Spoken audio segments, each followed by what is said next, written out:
Welcome to this journey through one of the most disturbing cases recorded in the history of Colorado. Before we begin, I invite you to leave in the comments where you're watching from and the exact time you're listening to this narration. We're interested in knowing which places and what times of day or night these documented stories reach. The first settlers called it God's country, vast expanses of untamed wilderness beneath an impossibly blue sky. The Rocky Mountains stood like ancient sentinels over the plains of Colorado Territory in the late 19th century. But beneath this divine facade lurked something profoundly terrestrial, profoundly human. This is the documented account of what became known as the Hollow Creek disappearances of 1884.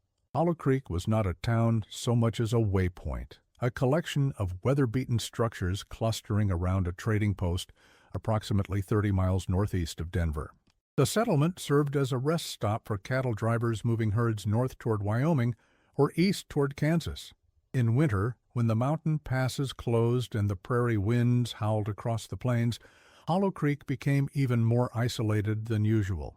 The brutal cold kept most travelers away, and the handful of permanent residents endured the season in relative solitude. Among these year-round inhabitants was Jeremiah Blackwood, who owned a modest cattle ranch approximately 5 miles north of Hollow Creek proper. County records from 1878 show that Blackwood purchased the 320-acre property from the estate of its previous owner, a man named Thomas Willoughby, who reportedly returned east following several unsuccessful seasons. The land itself was not particularly fertile, with rocky soil and limited access to water outside of the small creek that gave the area its name. What made Blackwood unusual was not his occupation. Many men tried their hand at ranching in those days, but rather his extreme reclusiveness. While most ranchers employed at least a handful of cowboys to help manage their herds, Blackwood worked alone.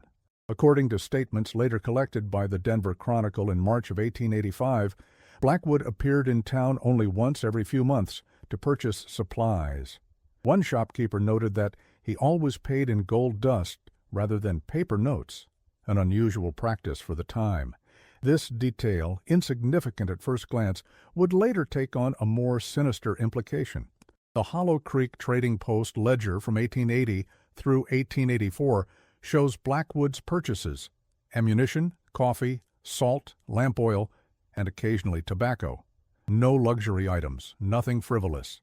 His signature on these receipts was methodical and precise, as described by Elias Montgomery, who owned the trading post during this period.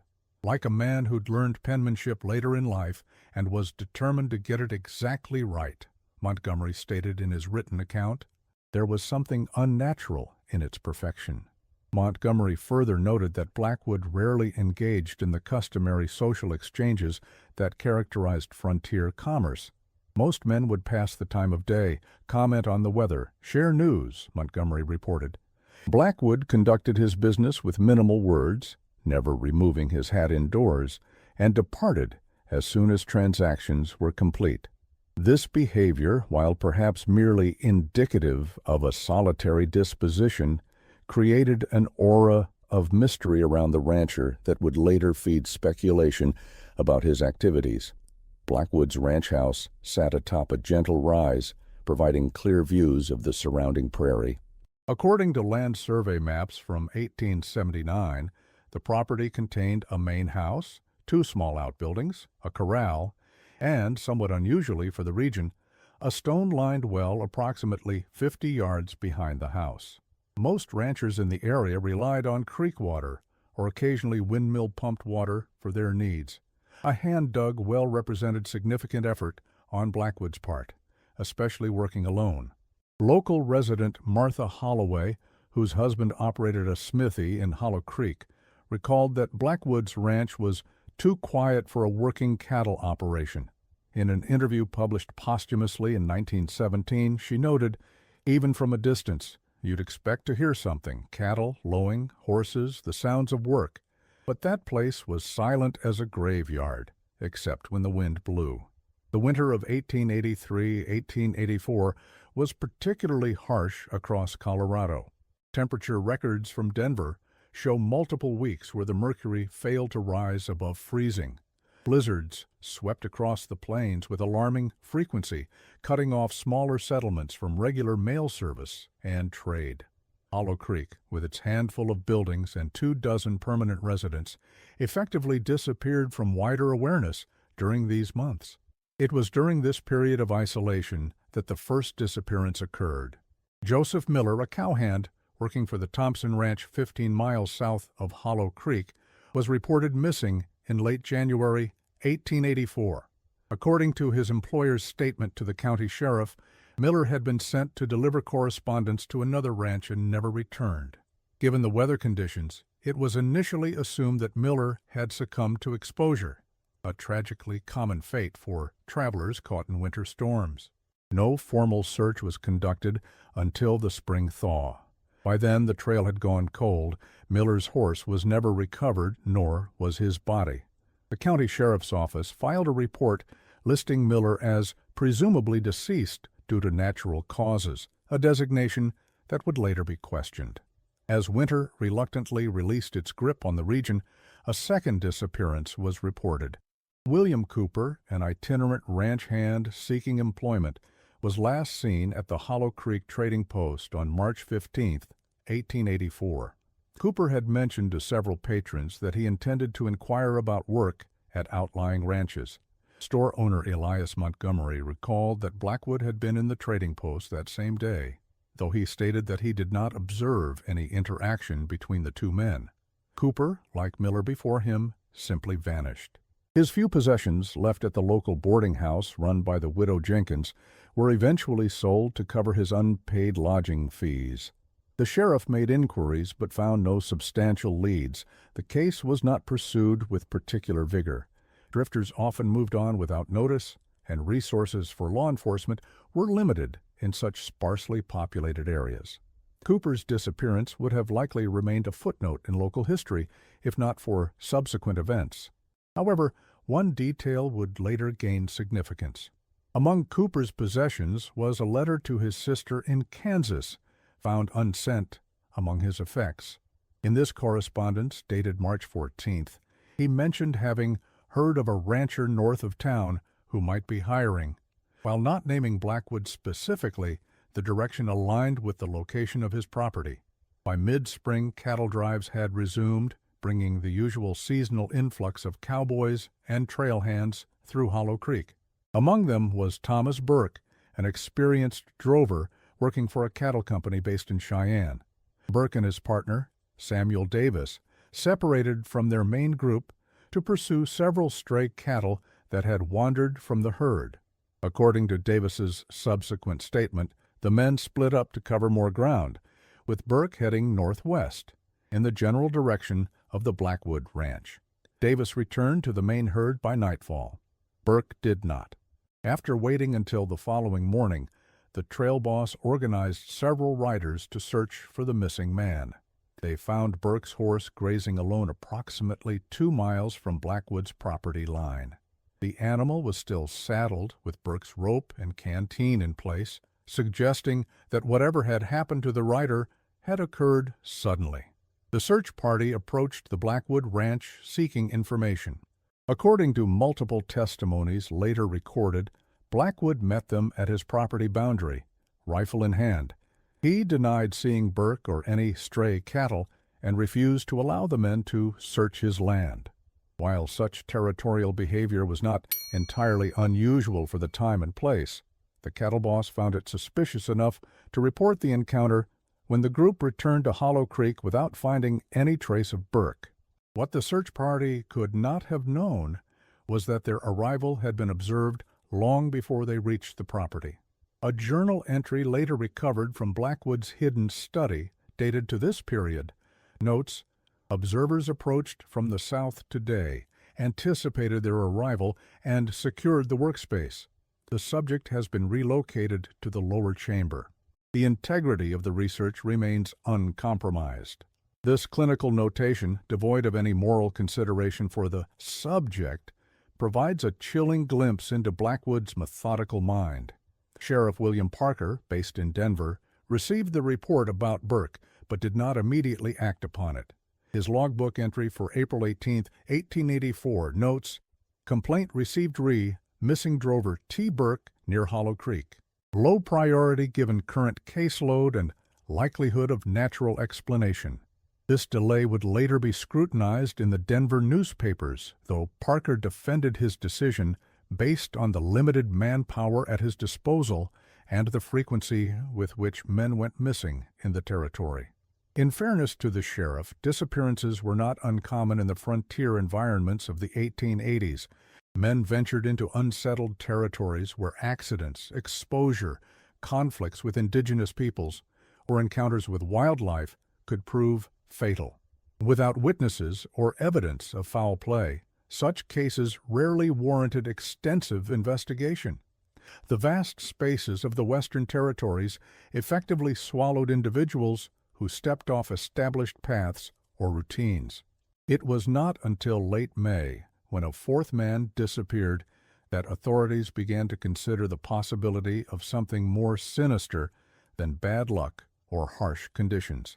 James Wilson, a horse trader known to several Hollow Creek residents, had mentioned his intention to visit Blackwood's ranch to inquire about purchasing cattle. Wilson was not an inexperienced frontiersman. He had lived in Colorado Territory for over a decade and was familiar with the region. When he failed to return to his scheduled meeting at the trading post, alarm bells finally began to ring. Wilson's business partner, Oliver Green, was sufficiently concerned to ride to Denver personally and demand action from Sheriff Parker. The sheriff's report from this meeting acknowledges that the accumulation of disappearances in proximity to the same location warrants investigation. Parker dispatched Deputy Thomas Reynolds to Hollow Creek with instructions to conduct a thorough inquiry. Reynolds arrived on May 30, 1884, and spent several days interviewing residents and establishing a timeline of the disappearances. His notes, preserved in the Colorado State Archives, reveal methodical work. He compiled descriptions of the missing men, mapped their last known locations, and collected statements regarding Blackwood's behavior and reputation. The picture that emerged was troubling. While no one could point to specific actions that suggested wrongdoing, Blackwood's isolation had spawned rumors. Some residents claimed that he spoke to himself when he thought no one was listening. Others noted that despite his apparently small herd, he seemed to maintain a steady income. The trading post records showed regular purchases but no sales of cattle or other ranch products. A particularly odd detail came from Frederick Jenkins, who occasionally delivered mail to outlying properties. Jenkins reported that on the rare occasions he visited Blackwood's ranch, he was never permitted past the front door. More strikingly, he once observed what appeared to be fresh scrubbing on the wooden porch boards, despite recent rain that had left the surrounding ground muddy. It was as if he'd cleaned the boards with particular care, Jenkins stated, though why a man living alone would trouble himself with such housekeeping was beyond my understanding. Reynolds approached the Blackwood Ranch on June 3, 1884. According to his official report, he found the property apparently deserted. The main house was locked, and there was no response to his calls. Rather than force entry immediately, Reynolds returned to Hollow Creek to organize a more thorough search party and obtain proper authorization. What happened next altered the trajectory of the investigation. That night, a severe storm struck the region. While such weather was not unusual, the intensity of this particular system was remarkable. The Denver Weather Station recorded over 3 inches of rain in a 12-hour period, accompanied by strong winds and frequent lightning. The already swollen creeks rose further, washing out several bridges and making travel difficult. When Reynolds and a group of 5 local men returned to Blackwood's property the following day, they found the access road partially flooded. More significantly, they discovered fresh hoofprints leading away from the ranch toward the west, into the foothills of the Rockies. Reynolds made the decision to pursue these tracks rather than investigate the ranch buildings, reasoning that apprehending Blackwood took priority. This decision would be questioned extensively in subsequent inquiries. The tracking party followed the trail for nearly 20 miles before losing it on rocky ground as it ascended into the mountains. Reynolds sent a rider back to Denver with a request for additional men and supplies for an extended search. Sheriff Parker's response, delivered 3 days later, ordered Reynolds to return to the Blackwood property and conduct a thorough search before committing further resources to a mountain pursuit. By the time Reynolds and his men returned to the ranch on June 9th, almost a week had passed since their initial visit. The delay proved critical. As they approached, they noted that the main house door now stood open. Inside, they found evidence of hasty departure, drawers left partially open, a meal half-eaten on the table, a chair overturned. The search of the property revealed little of immediate evidential value. Blackwood appeared to have lived simply with few personal possessions. No documentation was found regarding cattle sales or other business dealings. A locked chest contained approximately $300 in gold coins and dust, a substantial sum for a supposedly struggling rancher, but not excessive enough to immediately suggest criminal activity. One curious finding in the main house was a collection of newspapers from various cities: Denver, Cheyenne, even as far as St. Louis, dating back several years. Certain articles had been carefully cut out, leaving rectangular voids in the pages. Reynolds noted this detail but did not immediately discern its significance. Later examination would reveal that the excised pieces primarily concerned scientific advancements, medical discoveries, and occasionally reports of missing persons from other regions. It was the exploration of the outbuildings that first hinted at the true nature of what had occurred on the property. In the larger of the two structures, ostensibly a barn, Reynolds and his men discovered an unusual arrangement. While the front portion contained expected items, tack, tools, feed, a concealed door led to a secondary space at the rear. This hidden room contained a desk, a chair, and a bookshelf holding several dozen volumes. The books themselves presented a disturbing insight into Blackwood's mind. Many dealt with anatomy and surgical procedures, unusual reading for a cattle rancher. Others explored mining techniques, particularly shaft construction and subterranean supports. Most troubling were several hand-bound journals containing detailed drawings of what appeared to be modifications to the well behind the house. Reynolds's report describes these drawings as meticulously rendered, showing cross-sections of the well shaft with additional horizontal tunnels extending outward at various depths. Accompanying notes in Blackwood's precise handwriting detailed dimensions, soil conditions, and support requirements. The most recent entries described a chamber, approximately 20 feet below ground level, large enough to accommodate the subject, with sufficient air circulation provided by a cleverly disguised ventilation system. Among the papers was a small leather-bound notebook containing what appeared to be observations. Entries were dated and clinically worded, referring to subjects by number rather than name. One passage, dated approximately 2 weeks after Joseph Miller's disappearance, noted, "Subject 7 continues to resist the transitional process. The application of increased pressure at the secondary nerve cluster produced notable results, but ultimately led to system failure before complete data could be collected. Modifications to the approach will be implemented with Subject 8. With this discovery, Reynolds immediately directed his men to examine the well. From above it appeared conventional, a stone-lined circular shaft approximately 4 feet in diameter, with a wooden windlass supporting a rope and bucket for drawing water. The depth, estimated at 40 feet to the water level, was substantial but not extraordinary for the region. When one of the search party members was lowered into the well to investigate, however, he discovered an opening in the stone wall approximately 15 feet below ground level. This aperture, roughly 2 feet square, led to a horizontal tunnel reinforced with timber supports, exactly as depicted in Blackwood's journals. The descent into the well and subsequent exploration of the tunnel system presented considerable challenges. The recent heavy rainfall had raised the water level, partially flooding the lower sections. The timber supports, while skillfully placed, groaned ominously under the weight of saturated earth. Reynolds later wrote that each step into the darkness felt like a step away from the rational world above into something constructed by a mind no longer bound by conventional constraints. The tunnel extended approximately 12 feet before opening into a larger space, the chamber referenced in the drawings. This room, approximately 8 feet square and 6 feet high, contained evidence that transformed the investigation from a missing persons case into something far more sinister. The official report employs clinical language to describe the discoveries, but even this detached documentation conveys the horror of what was found. The chamber contained personal effects from at least 3 individuals, items that would later be identified as belonging to the missing men. A pocket watch belonging to Thomas Burke, a distinctive belt buckle known to have been worn by James Wilson, a monogrammed handkerchief consistent with items carried by Joseph Miller.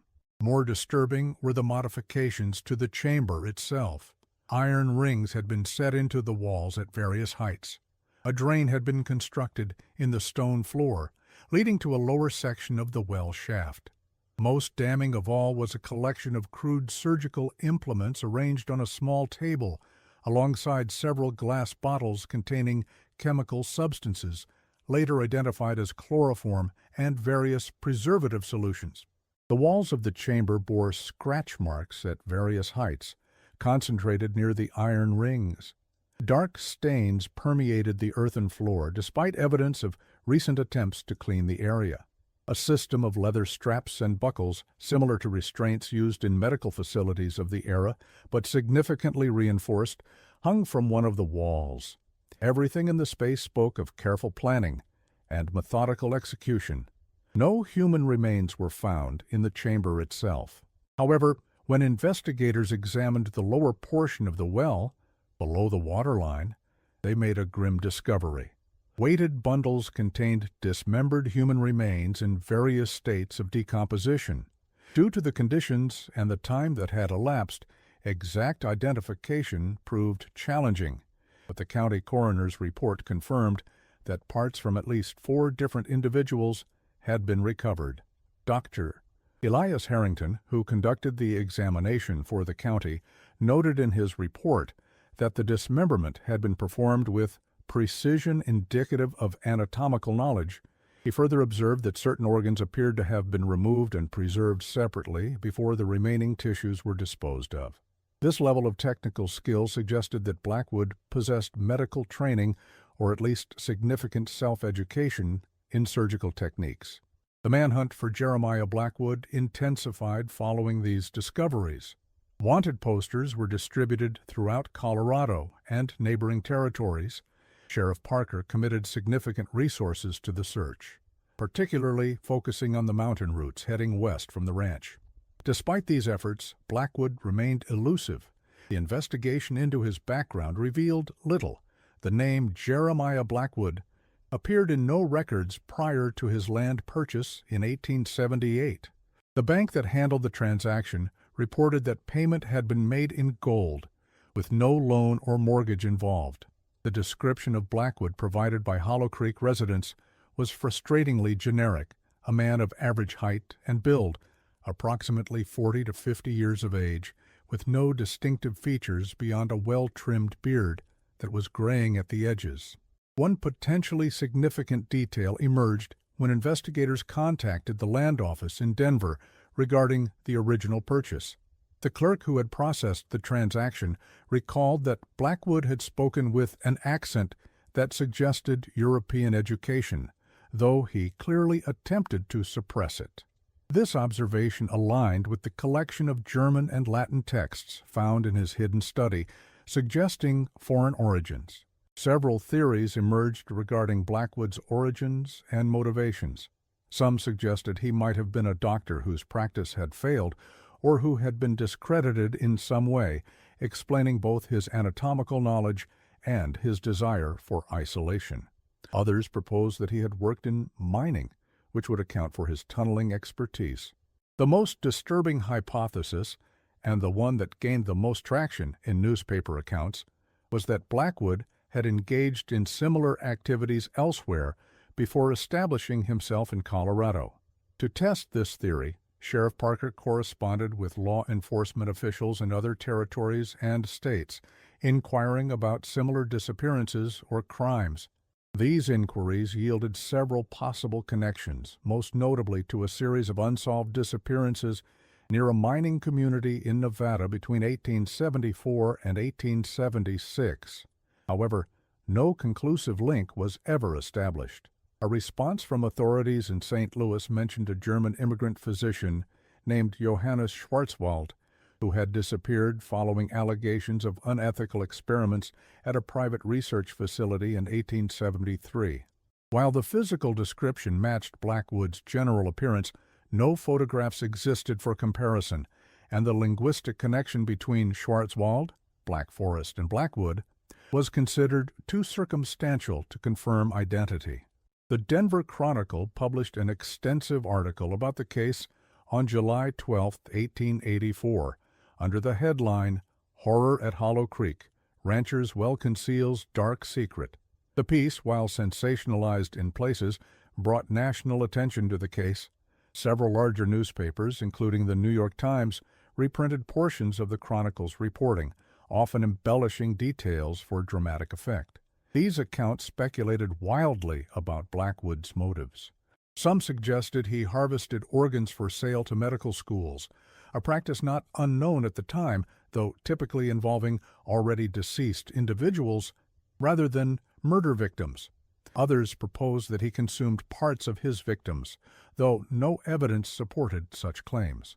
The most plausible explanation, based on the configuration of the chamber and the items found within, was that Blackwood had been conducting some form of private anatomical research. The local community's reaction to these revelations was predictably one of horror and disbelief. Martha Holloway, whose earlier comments about the unusual quiet of Blackwood's ranch had proven prescient, later stated, "To think that such wickedness existed among us, hidden behind a face that passed for normal. It makes one question every stranger who arrives at our door." This sentiment, the fear that evil could wear an unremarkable mask, permeated much of the subsequent discourse. Some residents of Hollow Creek reported retrospective unease about their interactions with Blackwood. Elias Montgomery claimed that he had always sensed something not right about the rancher, though his contemporaneous accounts showed no such suspicion. This phenomenon, the reinterpretation of ordinary encounters in light of later revelations, characterized many testimonies collected after the discoveries at the well. The Blackwood case faded from national headlines by late summer, though it remained a topic of intense local interest. Sheriff Parker maintained the search through the fall of 1884, but as winter approached, efforts were scaled back. The mountain terrain, challenging even in good weather, became nearly impassable with the first snows. If Blackwood had indeed fled into the high country, the elements would likely accomplish what the law had failed to do. In November 1884, a trapper working in the foothills, approximately 40 miles northwest of the Blackwood Ranch, discovered an abandoned campsite. Among the items left behind was a journal bearing handwriting that resembled Blackwood's based on samples from the ranch. The final entry, dated October 3, 1884, read simply, "The work remains incomplete, but time grows short. The higher purpose will endure." No body was found near the campsite, but the condition of the abandoned equipment suggested that whoever had been using it had not departed voluntarily. Predator tracks, likely mountain lion, were identified in the vicinity. Sheriff Parker's report concluded that Blackwood had probably perished in the wilderness, though in the absence of remains, this could not be confirmed with certainty. The campsite discovery included one particularly troubling item, a small leather case containing surgical instruments similar to those found in the well chamber. This suggested that even while fleeing, Blackwood had maintained his commitment to whatever twisted research had driven his actions at the ranch. The case also contained several small glass vials with residual traces of chemicals. later identified as consistent with the preservatives found at the original site. The Blackwood Ranch was seized by the county and eventually sold at auction in the spring of 1885. The well was filled with earth and stone, the entrance to the tunnel sealed with concrete. The new owner, aware of the property's history, demolished the existing structures and built anew approximately a quarter-mile from the original site. According to local accounts, he refused to use water from any source on the property, instead hauling it from Hollow Creek daily. The new owner, Franklin Merriweather, reported unusual occurrences during the reconstruction process. Workers excavating the old foundation claimed to hear sounds like distant moaning coming from the direction of the sealed well. Several refused to continue working on the property. While such reports could easily be attributed to imagination influenced by knowledge of the site's history, they contributed to the property's growing sinister reputation. Interest in the case revived briefly in 1898, when a man resembling Blackwood, based on the original descriptions, was reported in a small town in Northern California. Local authorities investigated, but determined that the individual in question had been a resident of the area for over 20 years, predating Blackwood's activities in Colorado. No further credible sightings were ever reported. The full extent of Blackwood's activities may never be known. The recovered remains represented only 4 individuals, the 4 known missing men from the Hollow Creek area. However, Blackwood's journals contained references to earlier subjects and procedures dating back to his arrival in 1878, suggesting that there may have been additional victims whose disappearances went unreported or were attributed to other causes. One journal entry, dated September 1879, referenced a promising interaction with a traveler from the East, seeking directions, followed by successful implementation of the initial phase. No corresponding missing persons report exists in county records from this period, highlighting the ease with which individuals could disappear from official notice in the sparsely populated frontier regions. In 1927, during the construction of a new county road near the former Blackwood property, workers uncovered human remains approximately 6 feet below ground level. The bones, determined to be those of an adult male, showed evidence of precise cuts consistent with surgical tools rather than typical decomposition patterns. The location was approximately 100 yards from the sealed well, suggesting that Blackwood may have utilized multiple disposal sites. Dr. Harold Winters, who examined these remains for the county coroner's office, noted in his report that the precision of the cuts indicates someone with knowledge of human anatomy and experience with surgical implements. He further observed that certain bones showed evidence of having been manipulated post-mortem in a manner consistent with experimental repositioning rather than conventional dissection. The 1927 discovery prompted a brief renewed investigation into the historical case. County officials authorized a limited excavation of the area surrounding the original well site, resulting in the recovery of additional bone fragments and personal effects, including a pocket watch with the initials GS engraved on the case. No corresponding name appeared in the records of known missing persons from the region, adding another layer of mystery to the already disturbing case. Throughout the early 20th century, the Blackwood case occasionally resurfaced in discussions of frontier crime and early serial killers. Criminal psychologists noted the unusual combination of methodical planning, anatomical knowledge, and isolated setting that had allowed Blackwood to operate undetected for years. His case represented a rare documented instance of a rural predator in an era when most attention focused on urban crime. The final chapter of the Blackwood case was written in 1962 when a historical society researcher named Margaret Simmons undertook an extensive review of the original investigation materials. Simmons, working on a broader study of frontier-era crimes, gained access to evidence that had been stored in the Denver Police Department archives for nearly 80 years. Among these materials was a leather-bound book recovered from Blackwood's hidden study, but not previously translated or thoroughly examined. Written primarily in German with sections in Latin, the text appeared to be Blackwood's personal manifesto.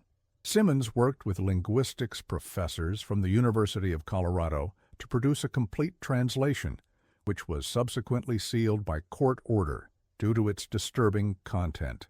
According to Simmons's notes, which were published in a heavily redacted form in the Journal of Western Historical Studies, in 1968, Blackwood believed he was developing techniques to extend human life by studying the transition between states of being. His writings suggested that he viewed his victims not as subjects of murder, but as participants in a grand scientific endeavor that would eventually transcend the limitations of mortality. Blackwood's manifesto detailed his belief that the human body contained energy centers that could, if properly manipulated, reverse aging and potentially achieve a form of suspended animation between life and death.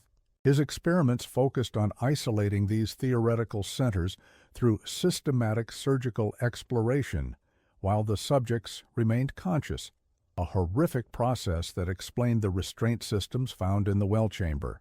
Perhaps most chilling was Blackwood's methodical selection process. The journal detailed how he observed potential subjects in Hollow Creek, assessing their physical condition and isolation status before making contact. He specifically targeted individuals who were passing through the area, unlikely to be immediately missed, and physically robust, characteristics shared by all four of the known victims. The well chamber, referred to in the writings as the transition space, had been designed not merely as a holding area, but as a controlled environment for Blackwood's experiments. The ventilation system allowed him to introduce various gases. The drain facilitated the removal of fluids. The iron rings permitted him to position subjects precisely according to his pseudoscientific theories about energy flow and containment. Particularly disturbing were Blackwood's descriptions of his subjects' reactions during his procedures. He documented their responses with clinical detachment, noting variations in threshold tolerance and transition resistance, as if cataloging the behavior of laboratory specimens rather than human beings in extreme distress. This complete detachment from the humanity of his victims characterized the entire text. Simmons's analysis concluded that Blackwood represented a rare case of a methodical, research-oriented killer operating on the American frontier, a forerunner to the more documented cases that would emerge in urbanized settings decades later. His isolation and the limitations of 19th-century law enforcement had allowed his activities to continue for years before discovery. The most significant contribution of Simmons's work was establishing a probable identity for Blackwood. Through extensive cross-referencing with European medical school records, she identified strong evidence that Jeremiah Blackwood was indeed Johannes Schwarzwald, a German physician who had studied at the University of Heidelberg before emigrating to America in the early 1870s. Schwarzwald's academic records showed a brilliant but increasingly controversial figure whose research proposals had been repeatedly rejected by institutional review boards due to ethical concerns. His dissertation on mortal thresholds and the persistence of vital energy had been accepted only after significant revisions, removing his more extreme theoretical propositions. Following graduation, he had briefly held a position at a private research facility in St. Galmiot, Louis, before disappearing amid allegations of unethical practices. The land where the Blackwood Ranch once stood has changed hands multiple times since those events. Current maps show the area as part of a larger cattle operation with no visible trace of the original structures. According to local sources, however, nothing has ever been built directly over the site of the well, though whether this represents institutional memory or mere coincidence is unclear. Aerial photographs taken during a drought in the summer of 1954 revealed a circular pattern of stunted vegetation approximately 50 feet in diameter, centered on the presumed location of the well. Soil scientists who examined the area attributed this phenomenon to altered drainage patterns resulting from the filled shaft, though local folklore attributed more sinister causes to the persistent dead zone. Hollow Creek itself no longer exists as a distinct settlement. The trading post closed in 1902 as larger towns with rail connections drew commerce away. The few remaining buildings were abandoned by 1910, and today only foundation stones mark where this way station once stood. The name survives only in historical records and in the small seasonal waterway that still winds across the prairie. Occasional visitors to the region, typically historical researchers or true crime enthusiasts, report an unusual atmosphere surrounding the former Blackwood property. While such impressions are inherently subjective and likely influenced by knowledge of the site's history, they persist across decades of accounts. One researcher, writing in a 1992 article for Western Historical Quarterly, described an unaccountable heaviness in the air, as if the land itself remembers what occurred and holds its breath in response. What became known as the Well Chamber case has largely faded from public memory. It appears occasionally in specialized texts on historical crimes of the American West, typically as a brief mention rather than a detailed account. The passage of time and the remote location have obscured what was once considered a shocking breach of frontier society's unwritten codes. Yet for those who study the darker aspects of human behavior, Jeremiah Blackwood represents something significant. A man who combined practical skills, anatomical knowledge, and isolation to create a literal underworld where he could pursue his twisted vision without interference. The well, with its hidden chamber, stands as a physical manifestation of the depths to which human curiosity can descend when uncoupled from moral constraint. In the archives of the Colorado Historical Society, the physical evidence from the case remains preserved.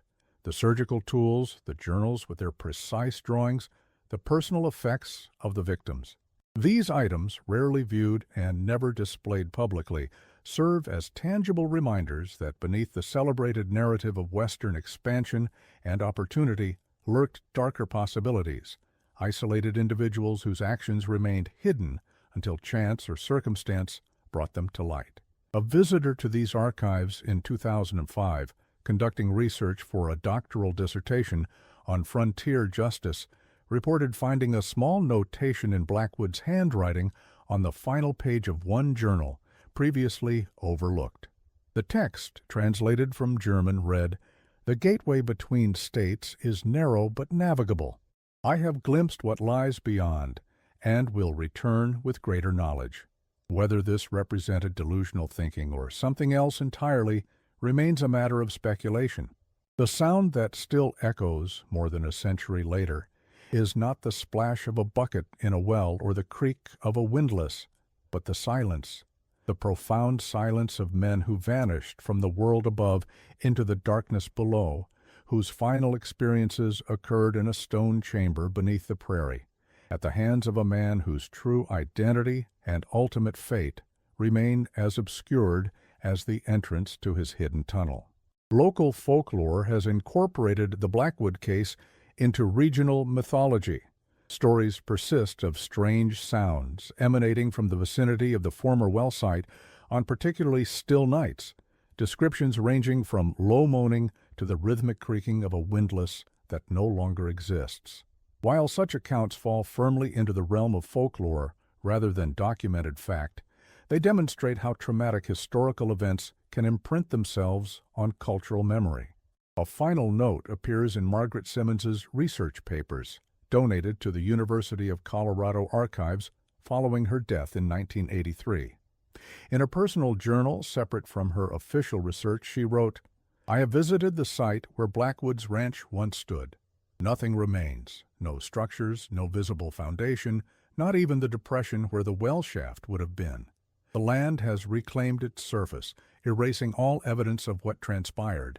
Yet standing there, I could not escape the feeling that something remains beneath, not physical remains, but the echo of a profound wrongness that no amount of backfilled earth can truly contain." Simmons further noted that during her visit in the summer of 1961, she had experienced an unaccountable sensation of being watched from below rather than above, as if the earth itself had developed eyes.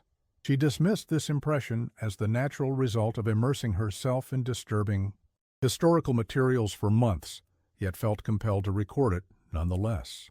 Current owners of the land report no unusual occurrences or sensations, though they acknowledge awareness of the property's history.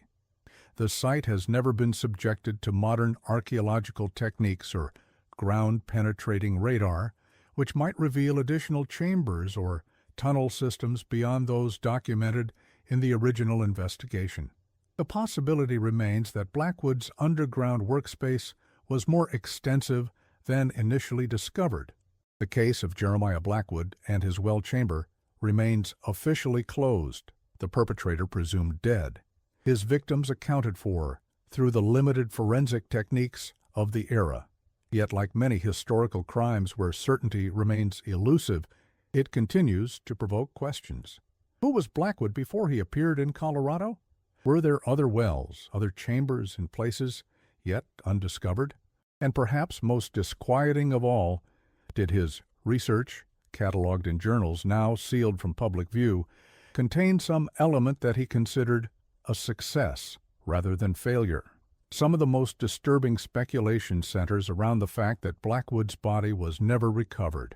Despite the evidence at the abandoned campsite suggesting a violent end, the absence of remains leaves open the remote possibility that he somehow survived and continued his activities elsewhere. While most historians dismiss this theory as highly improbable, given the harsh conditions and Blackwood's injured state, based on blood evidence at the campsite, it has fueled occasional reports of similar crimes in other remote locations. In 1932, a ranch hand in eastern Wyoming discovered an abandoned mine shaft containing evidence of habitation, including surgical implements and restraint devices, similar to those found at the Hollow Creek site. Local authorities investigated but found no human remains or conclusive connection to Blackwood. The timing, nearly 50 years after the original crimes, makes direct involvement by Blackwood himself extremely unlikely, though the possibility of a copycat influenced by newspaper accounts cannot be ruled out. Psychological analyses of the case conducted in the late 20th century suggest that Blackwood exhibited characteristics consistent with what modern clinicians would classify as psychopathic behavior: extreme detachment, methodical planning, and complete absence of empathy. However, his case differs from typical patterns in his apparent devotion to a pseudoscientific higher purpose, rather than being motivated by more commonly observed factors such as sexual gratification or power dynamics. Dr. Eleanor Hastings, a forensic psychologist who reviewed the case materials in 1997, noted that Blackwood represents an unusual hybrid, a killer with the methodical approach of a scientist, but completely unbound by ethical constraints or human connection.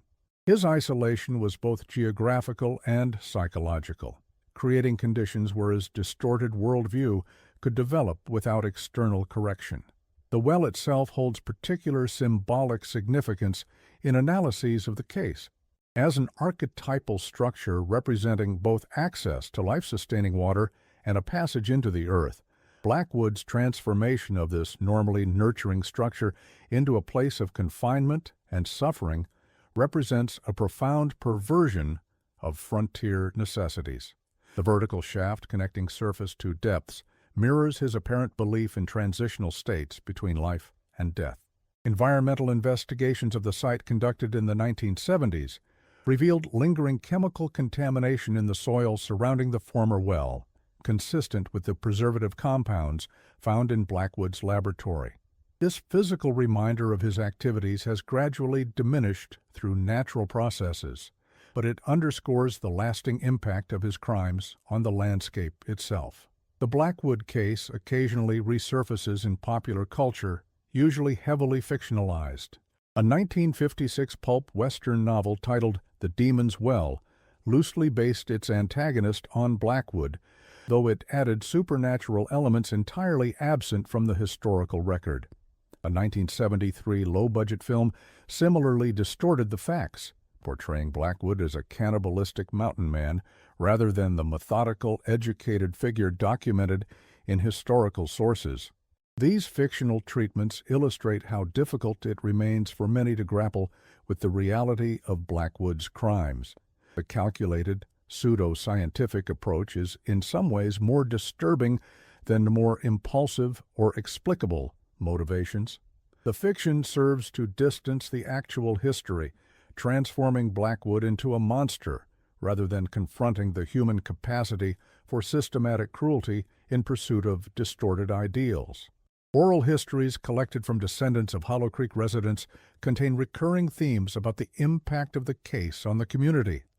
Several accounts mention that locks became more common on doors that had previously remained unsecured.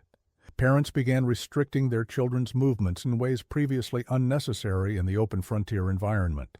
The revelation of Blackwood's activities fundamentally altered the community's sense of security and their perception of solitary strangers.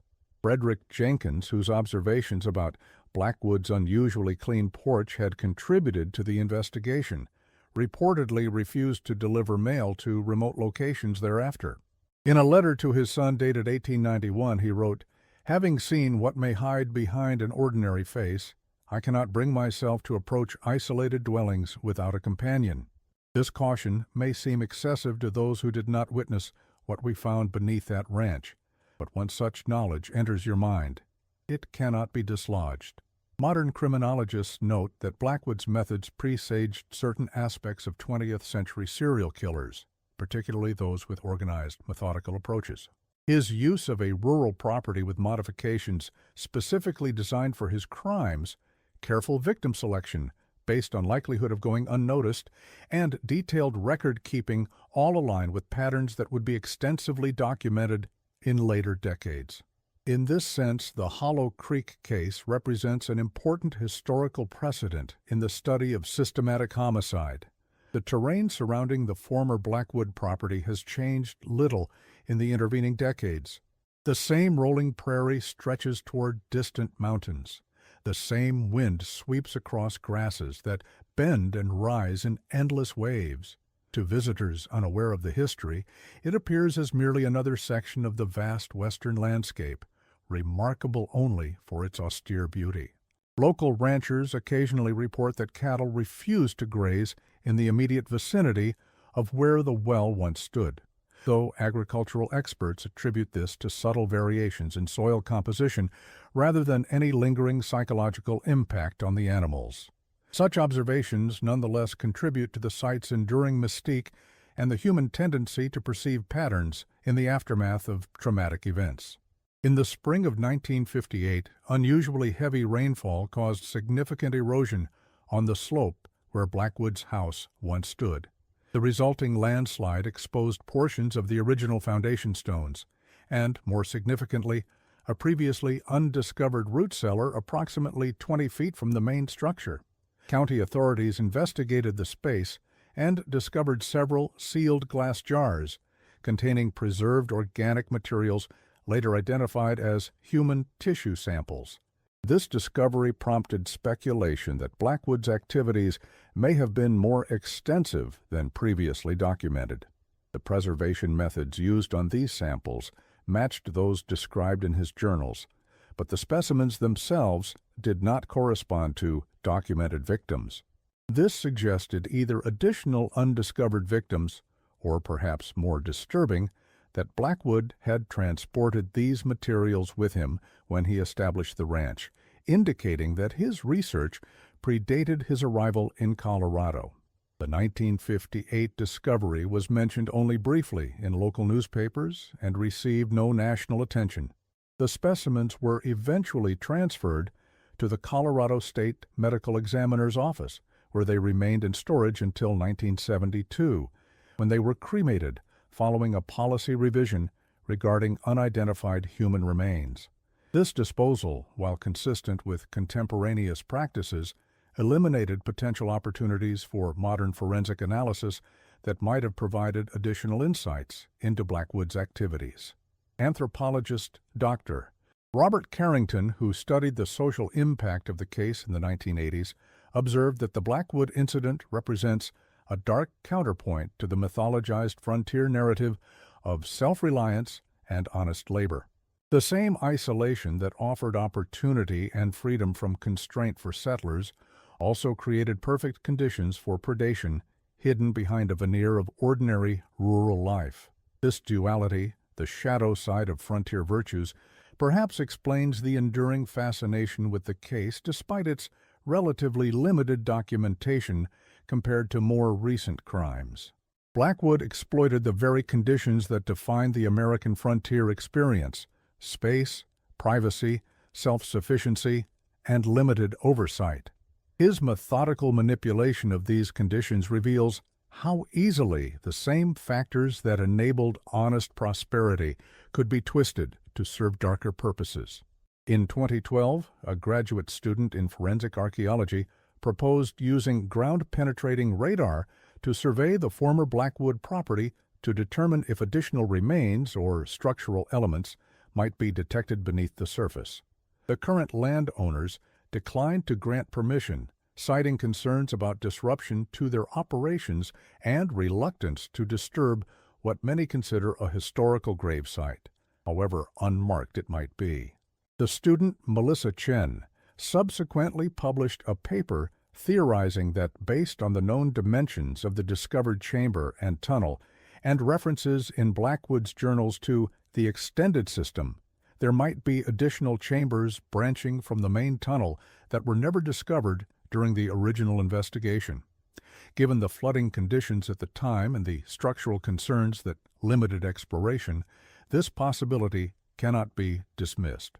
For the residents of modern Colorado, the Blackwood case exists primarily as a historical footnote, a dark tale from the state's formative period occasionally referenced in local history books or specialized tours of frontier crime sites. Yet for researchers and those drawn to historical mysteries, the unanswered questions surrounding Jeremiah Blackwood continue to resonate. What drove a trained physician to abandon conventional practice for isolated, unethical experimentation? Did he truly believe in his theories about transitional states between life and death? Or did these pseudoscientific justifications merely provide intellectual cover for more primal motivations? How many individuals ultimately fell victim to his research beyond the 4 documented cases? And what, if anything, did he believe he had discovered in those final entries before his disappearance into the mountains?